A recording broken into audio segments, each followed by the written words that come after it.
If he is to invest in crime suppression, I hope the President of the United States would look at the facts. Just consider Speaker Johnson's state and district. Just look at the murder rate. That's nearly 4 times higher than California's. In Louisiana, this is Speaker Johnson, 4x higher. I'm just offering, just again, you've not seen this on Fox News, so President may not be familiar with these facts. So I want to present some facts to the President of the United States, and imagine this is alarming to the President to learn these facts. Mississippi leads the nation as the #1 murder state in America. Imagine this in particular may resonate with the President of the United States. It's got a murder rate, it's 180%. 180% higher than Los Angeles. It's interesting. LA has more people. These are all per capita numbers. More people than Los Angeles. Perhaps the President could deploy the National Guard in every corner of Mississippi. And the fact remains, if the President is sincere about the issue of crime and violence, there's no question in my mind that he'll likely be sending the troops into Louisiana and Mississippi to address the unconscionable wave of violence that continues to plague those states. He name-dropped you personally yesterday, essentially trying to say that crime is worse in Louisiana than it is in California. Take a listen. We'll get your thoughts.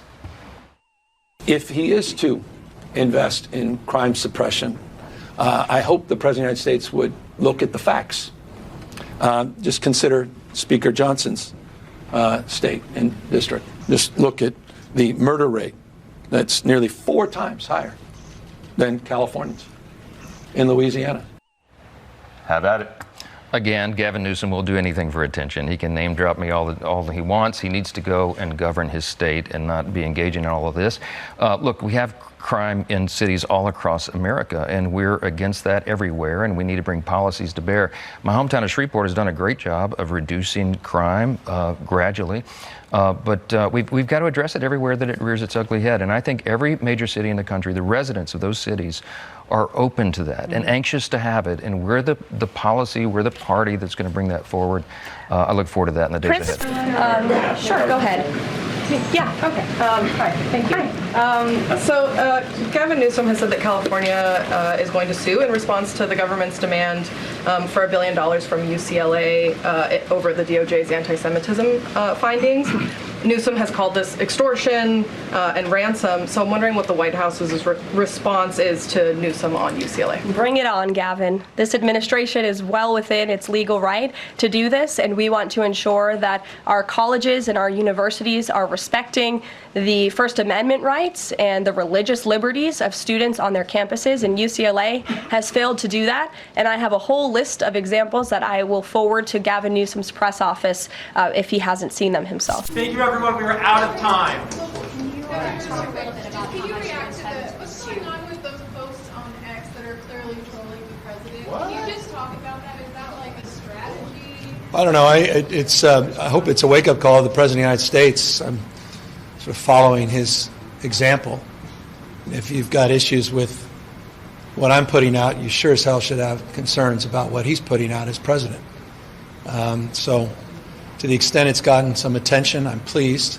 But I think the deeper question is, how have we allowed the normalization of his tweets through social posts over the course of the last many years to go without similar scrutiny and notice?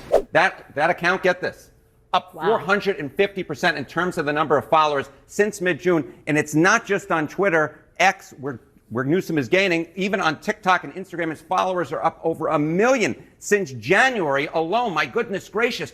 And more than that, Laura, more than that, what about Google? What about those Google searches for him? Get this, daily Google searches for Gavin Newsom up like a rocket. What are we talking about? Since June 1, up 1,300%. Compared to August 1st, look at that, up 500%. So the bottom line is, in politics, especially if you're thinking of entering in 2028, it's all about generating attention. And so far, Gavin Newsom has done a good job at generating attention. Stop. I don't think Donald Trump wants another election.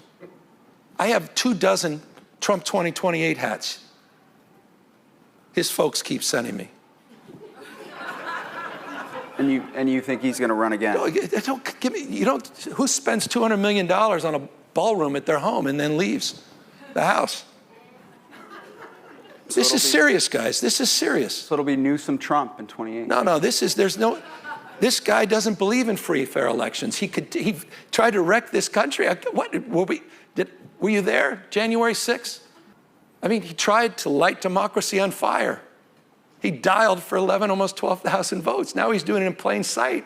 And people say, oh, it's just Trump being Trump. You will lose your country. Again, it's not about Democrats.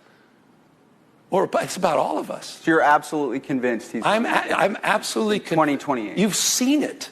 He tried to steal the last election. He's trying to rig it in plain sight. I'm on the other side of giving a damn about people's feelings about this moment. I will express myself more clearly and more concisely because I see the threats in very vivid terms in ways I never saw before. And I see the consequences of not just those threats from the administration, but the actions of this administration, more perhaps than any other governor in the United States, because I've seen the damage firsthand to communities, this economy, our reputation, to our allies, the world we're trying to build. This is simply the most destructive and damaging individual in my lifetime that happens to be the President of the United States. I have to meet this moment. And so, yeah, this has been very clarifying. It's been very sobering. So Gavin Newsom has been epically trolling the Trump administration for weeks now. And I don't think he should stop. I think more Democrats should follow lead and just delegitimize this man and everybody who kisses his ass for a living. You know, and it's really funny just watching anybody on the right wing. It's mostly people on TV, but act like they just hate Gavin Newsom's trolling, and he's so childish and so immature, and he looks so bad. But when Donald Trump does it, you know, it's something totally different. A man this dude be up at 4 in the morning tweeting the most ridiculous things. You never know what he's going to say, and it was like this in his first administration. The man who, in his first administration told over 30,000 documented lies. Nobody even comes close to this dude. And what we just saw with Gavin Newsom, where he was doing that mock press conference and holding up, you know, Mike Johnson and other Republican states that have a much higher murder rate and rate of violent crime than does California or than does New York. These blue states, and Republicans are always crying, crime, crime, crime in the big blue cities because, you know, grandma and grandpa who live in the middle of nowhere, Kentucky, who have never been to New York and have never been to Los Angeles or San Francisco or any place like that. They're like, oh yeah, we got the big bad black and brown criminals tearing up these cities, even though they literally live in states that have higher murder rates and higher crime rates and higher rates of poverty and less opportunity, and less people are moving there to raise their families, and more people are moving where?